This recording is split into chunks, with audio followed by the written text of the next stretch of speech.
Okay, now we're going to apply the aggregate demands and aggregate supply discussion that we created in order to understand what monetary policy and fiscal policy should be implemented. So basically, we're going to look at how can you actually use the aggregate demand and aggregate supply functions if you're a policymaker.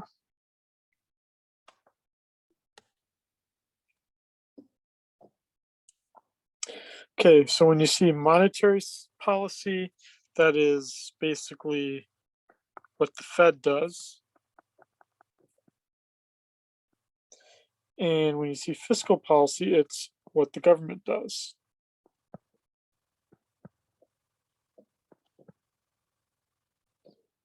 By Fed, we mean the central bank, and what the central bank does is only one thing.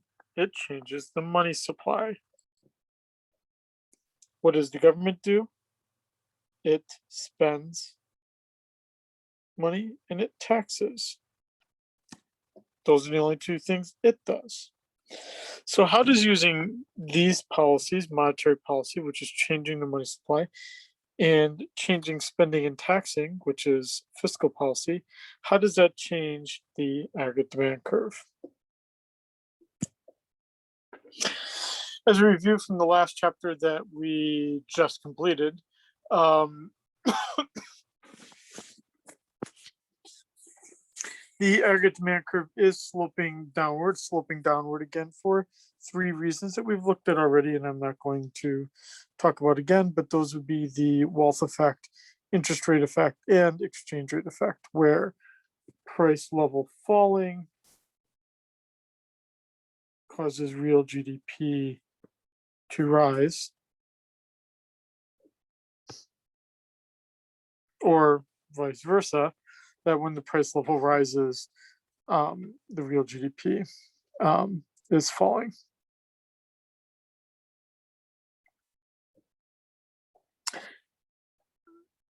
Among these three factors, the most important factor is the interest rate effect.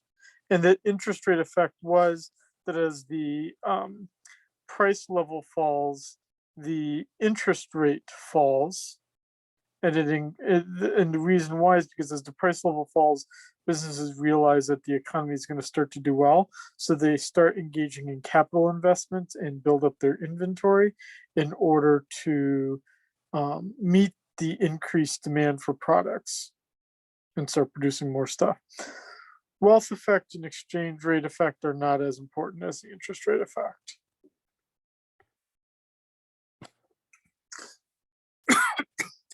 Now, Keynes also had a theory of liquidity preferences.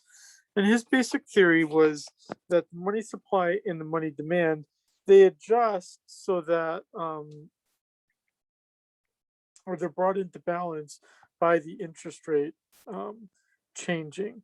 So the only thing that we have to assume to get this to work out is that the expected rate of inflation has to remain constant, meaning we need a good targeted inflation rate.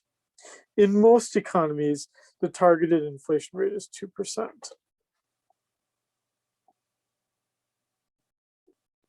Now again, Federal Reserve controls the money supply. That is its primary job.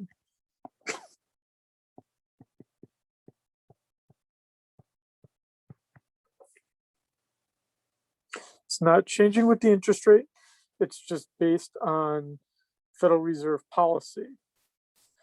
The central bank then changes the money supply primarily through open market operations, as we looked at before already. And what open market operations are, to remind ourselves, it is the buying and selling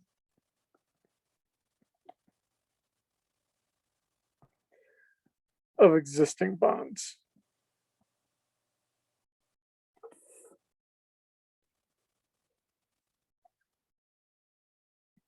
Now, money is the most liquid asset out there.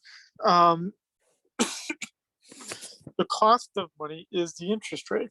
That is the opportunity cost of money. Now,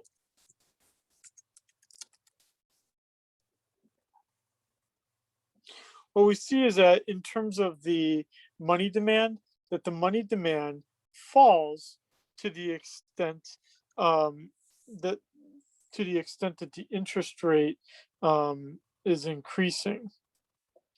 This is primarily because, well, the money demand curve is downward sloping primarily because as the interest rate falls, the incentive to holding cash falls as well. Now, again, the interest rate is incredibly important for this because it is the thing that then adjusts to bring the market into equilibrium.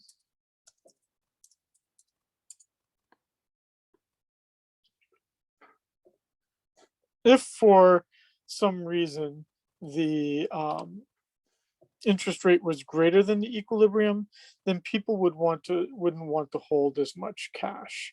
Um, on the other hand, if the and if that were the case, that the interest rate were greater than the equilibrium, then what brings the market back into equilibrium is actually the interest rate falling. Interest rate then falling until we return to the equilibrium again.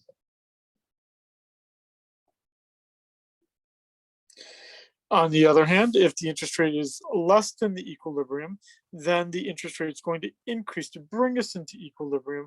Again, based on the fact that people respond to how the opportunity costs are changing.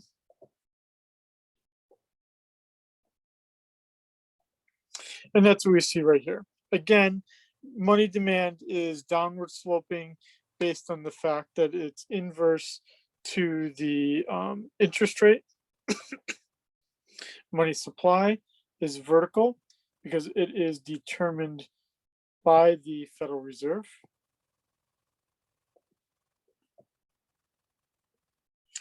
And if you're in a situation where, again, the interest rate is greater than the equilibrium, then people respond by holding more money, which then in turn tends to lower the interest rate.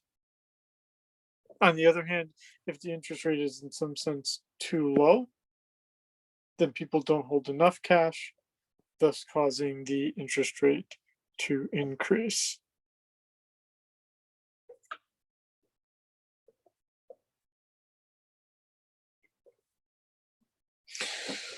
Again, to remind ourselves here, for the downward slope of the aggregate demand curve, why is it downward sloping?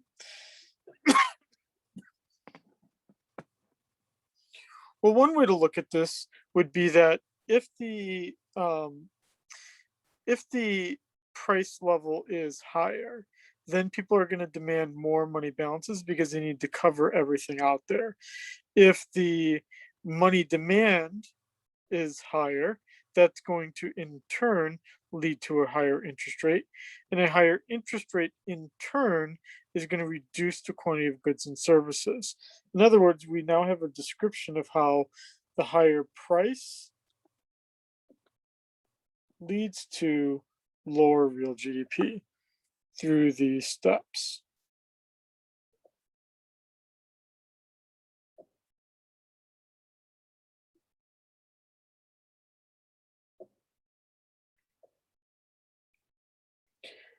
Then, when we look at how that then affects the money market and then leads to changes in the aggregate demand curve, that changes in the economy lead to a change in the increase in demand for real money balances. That would be our shift from MD1 to MD2, thus causing the interest rate to go up. As the interest rate goes up, we see on the aggregate demand curve side is that the price level is increasing, causing a decrease in the real GDP.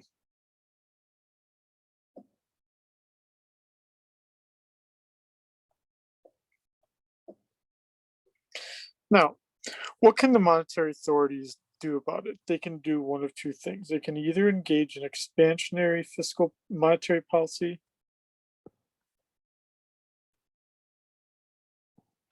or they can engage in contractionary monetary policy. And the question then becomes, which one do they decide to engage in? Which one is the one that they're going to do based on the economic fluctuation that we're facing? Generally speaking, they're going to engage in the expansionary policy when we're in a recession, and they should engage in the contractionary monetary policy when we're in an economic boom time, good time.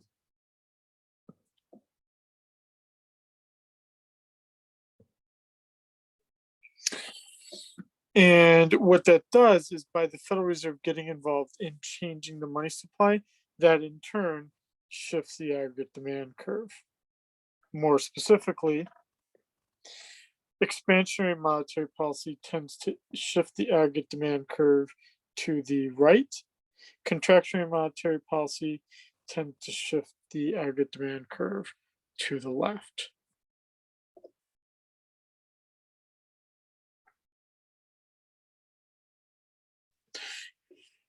Walking this through further, how do we see this? That as the Federal Reserve increases the money supply curve shifts to the right, interest rate falls. As the interest rate falls, then what we see is that the aggregate demand curve shifts to the right. And that's what we see here. Federal Reserve engaging in expansionary policy.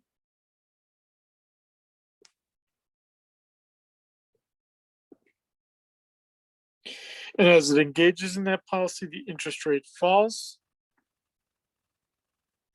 As the interest rate falls, that leads to I being now higher, investment being higher because of the lower interest rate, thus shifting the aggregate demand curve from AD1 to AD2, which means that the level of production then increases.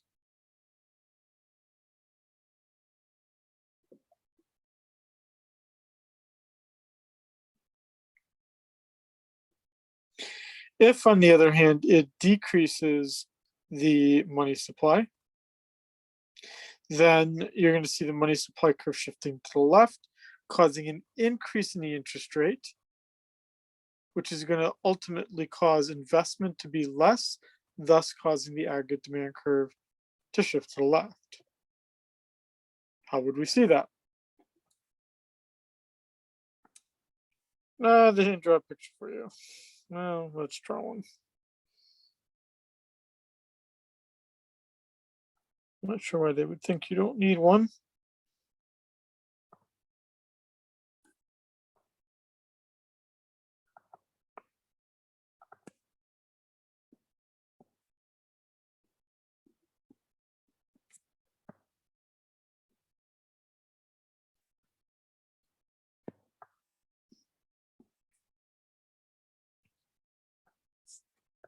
Contractionary monetary policy would be our shift of the money supply curve to the left.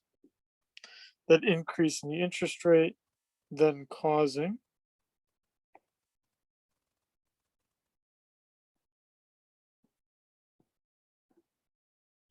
in terms of the aggregate demand curve, that the aggregate demand curve will shift to the left due to basically I now being less because it's a function of the interest rate.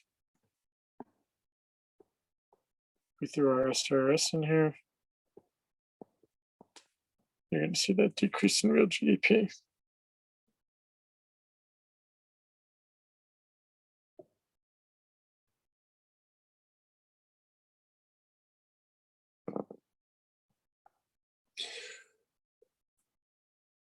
It primarily does this through the open market operations. It would rarely get involved in any other way, through like the federal funds rate or even through the discount rate or anything like that. It's basically going to use open market operations, the buying and selling of existing government securities to both influence the federal funds rate, but basically either inject or take money um, out of the economy.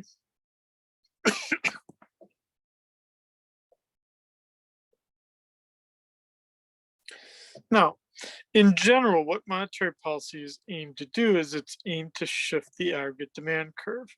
And again, you're either going to try to expand the aggregate demand curve, meaning you're going to try to shift it to the right by basically increasing the money supply, or you're going to try to shift the aggregate demand curve and you're going to try to shift it left, which you're going to do by decreasing the money supply.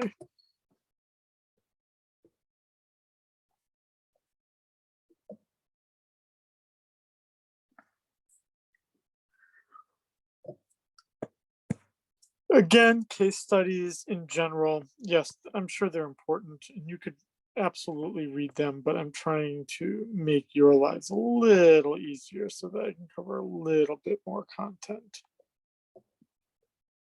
Okay, so one of the things that has become increasingly of importance has been the liquidity trap. Basically, you what do you do when the interest rates are already close to zero, which they in fact are right now? So then you have to start to worry about how effective is monetary policy going to be when you really can't influence the economy anymore. Could we be stuck where the monetary authorities become ineffective at shifting the economy? It turns out that one of the things that was an innovation of the 2008 and 2009 crisis, when the interest rates were close to zero, was that they basically found other ways to inject money into the economy besides changing the federal funds rate. And more specifically, they engaged in quantitative easing, which is basically a way of buying longer and longer dated securities like bonds and equities. Um,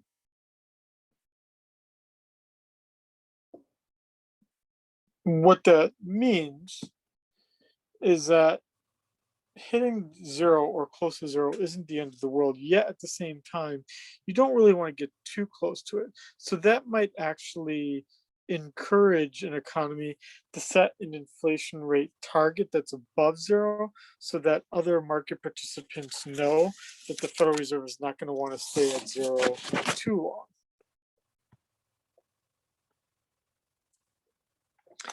Then we turn to fiscal policy.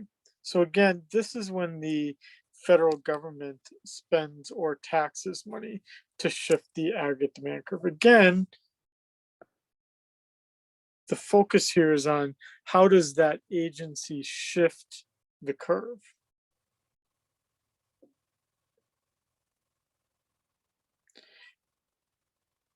We see how it affects the aggregate demand curve in two ways. First thing is the multiplier effect. The idea with the multiplier effect is that as the government spends money,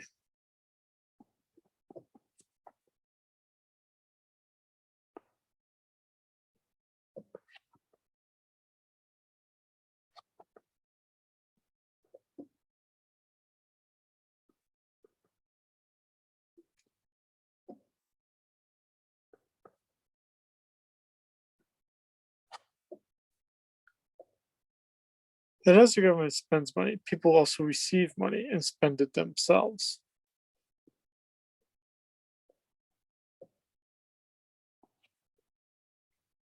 And that those people spend the money too. And that starts a cycle where that initial money spent by the government keeps causing increased consumer spending, consumption, to the extent that people spend the money. So one example is food stamps have an incredibly great multiplier, primarily because people receive food stamps and they spend it because you can't really save the money, and they spend it on at grocery stores that hire local employees and buy local foods. And it basically stimulates the local economy to a large extent. Same with unemployment benefits, right? People, I guess, could save the money, but there's generally so little in unemployment benefits that people generally spend it all on general things that they need to survive.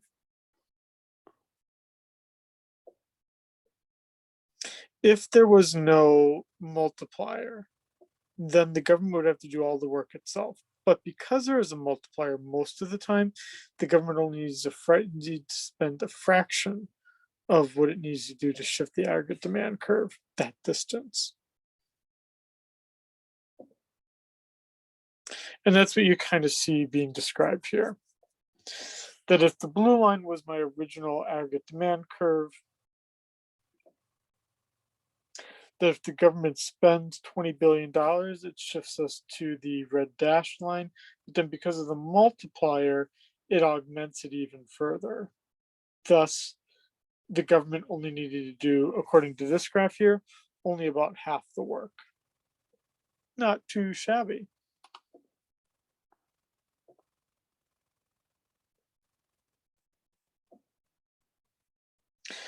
Fiscal policy can also stimulate the economy by accelerating investment in certain goods.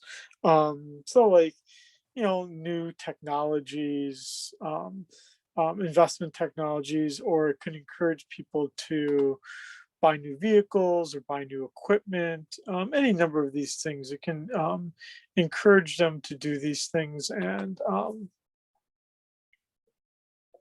thus alter the economy by doing that.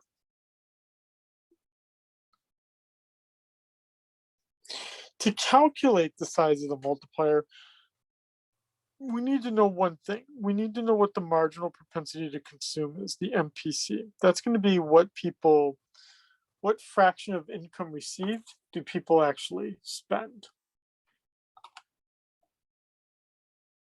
So, to get that, marginal propensity to consume,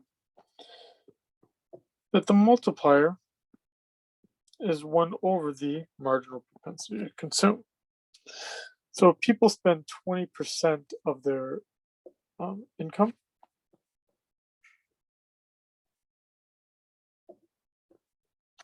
this would be pretty low, then it would be 1 over 0.8,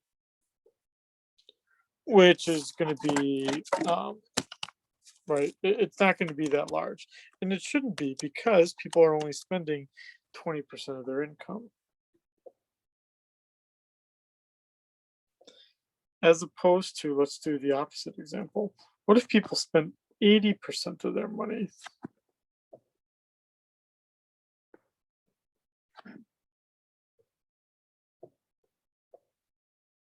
Then it's a factor of 5. As a way to put this a little bit closer here,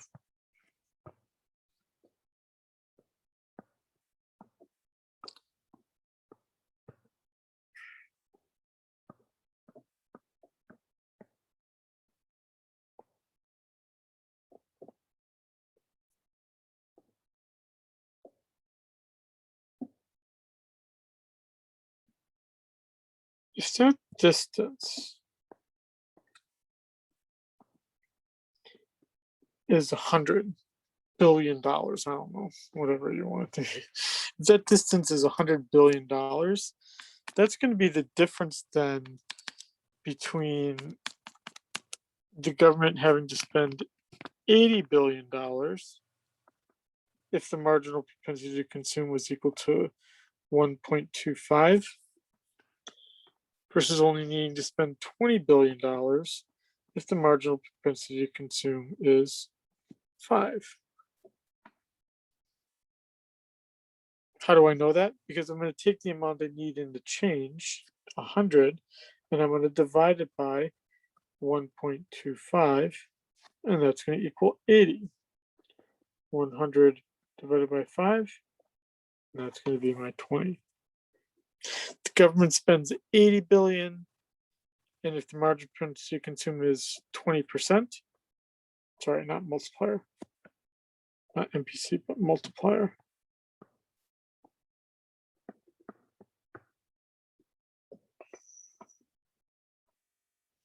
If the multiplier is 5, then the government only needs to spend 1/5 that, $20 billion. And then the rest of the economy does the work for you by the general spending patterns. And that's what you see right here. Again, this constant spending of the money as we go down the list of individuals.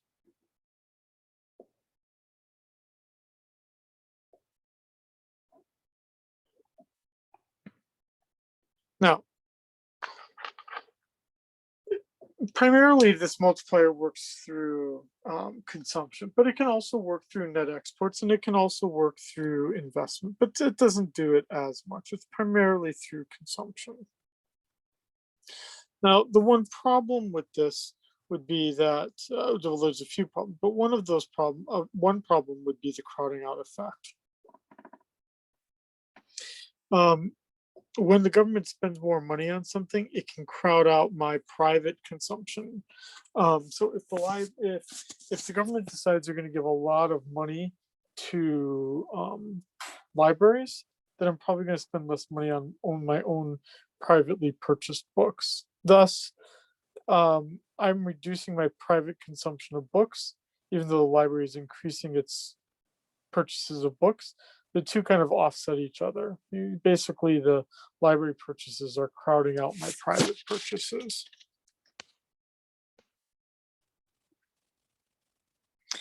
It can also affect interest rates. If the government's going to spend more money, it probably is going to have to borrow for that, to spend all that money, and to borrow that money is going to raise the interest rates, which then cause me to, as an individual consumer, to borrow less because the interest rates are higher. So that's another way that crowding out can occur when there's more lending and because of more government spending. And you see that right here.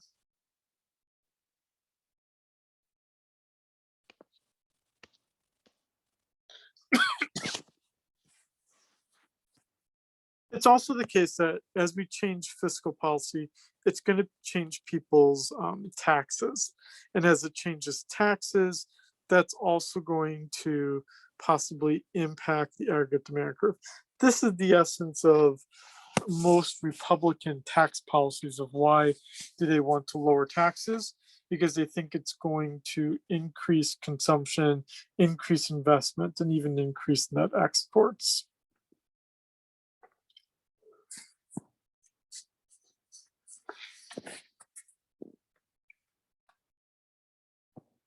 Whether you do fiscal policy or monetary policy, the most important thing that economists would argue is that you should basically use whatever policy you're going to use to stabilize the economy, to be proactive and engage in the monetary or fiscal policy to head off an event, to stop an event from happening, a fluctuation from happening, or if it does happen, to get out of it as quickly as possible.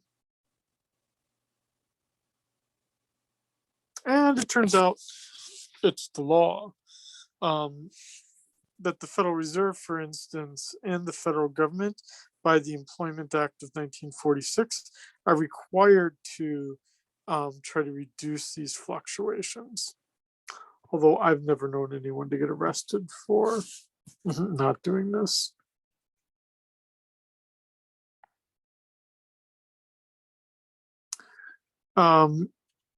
But in general, John Maynard Keynes made a name for himself during the Great Depression because he did push for the government having that active role in stimulating aggregate demand. That'd be your classic kind of Franklin Roosevelt New Deal kinds of things, where the government spent a lot of money and basically stimulated the economy through government spending. It turned out it wasn't enough. It turned out that fighting World War II required massive government spending, which basically stimulated the economy massively and allowed it to get out of the Great Depression.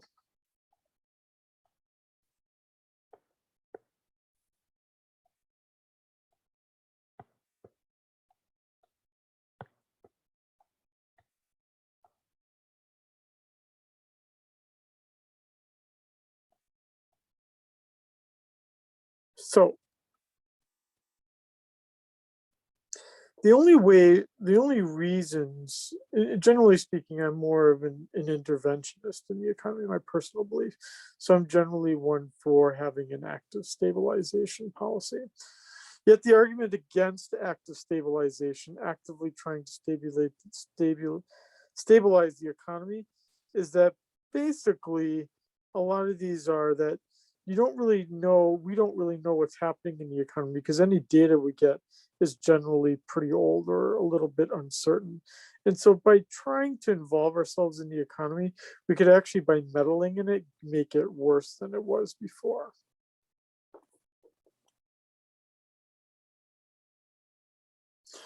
So in general, then, what you see then as a result of not trying to engage in any sort of discretionary policy about it is that we engage in automatic policy. And we do actually do in the United States a great deal of automatic fiscal policy. That'd be things like our spending on Medicaid, for instance, on food stamps, on financial aid, any number of things where more people qualify for those programs when the economy is doing poorly, thus stimulating the economy, and fewer people need these things if the economy is fewer people need these things if the economy is doing well, thus reducing government spending.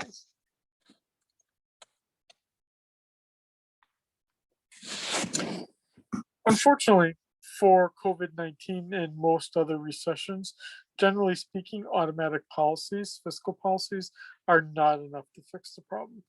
Which is why even like with COVID, you have to have these multi-trillion-dollar stimulus packages to try to fix the economy.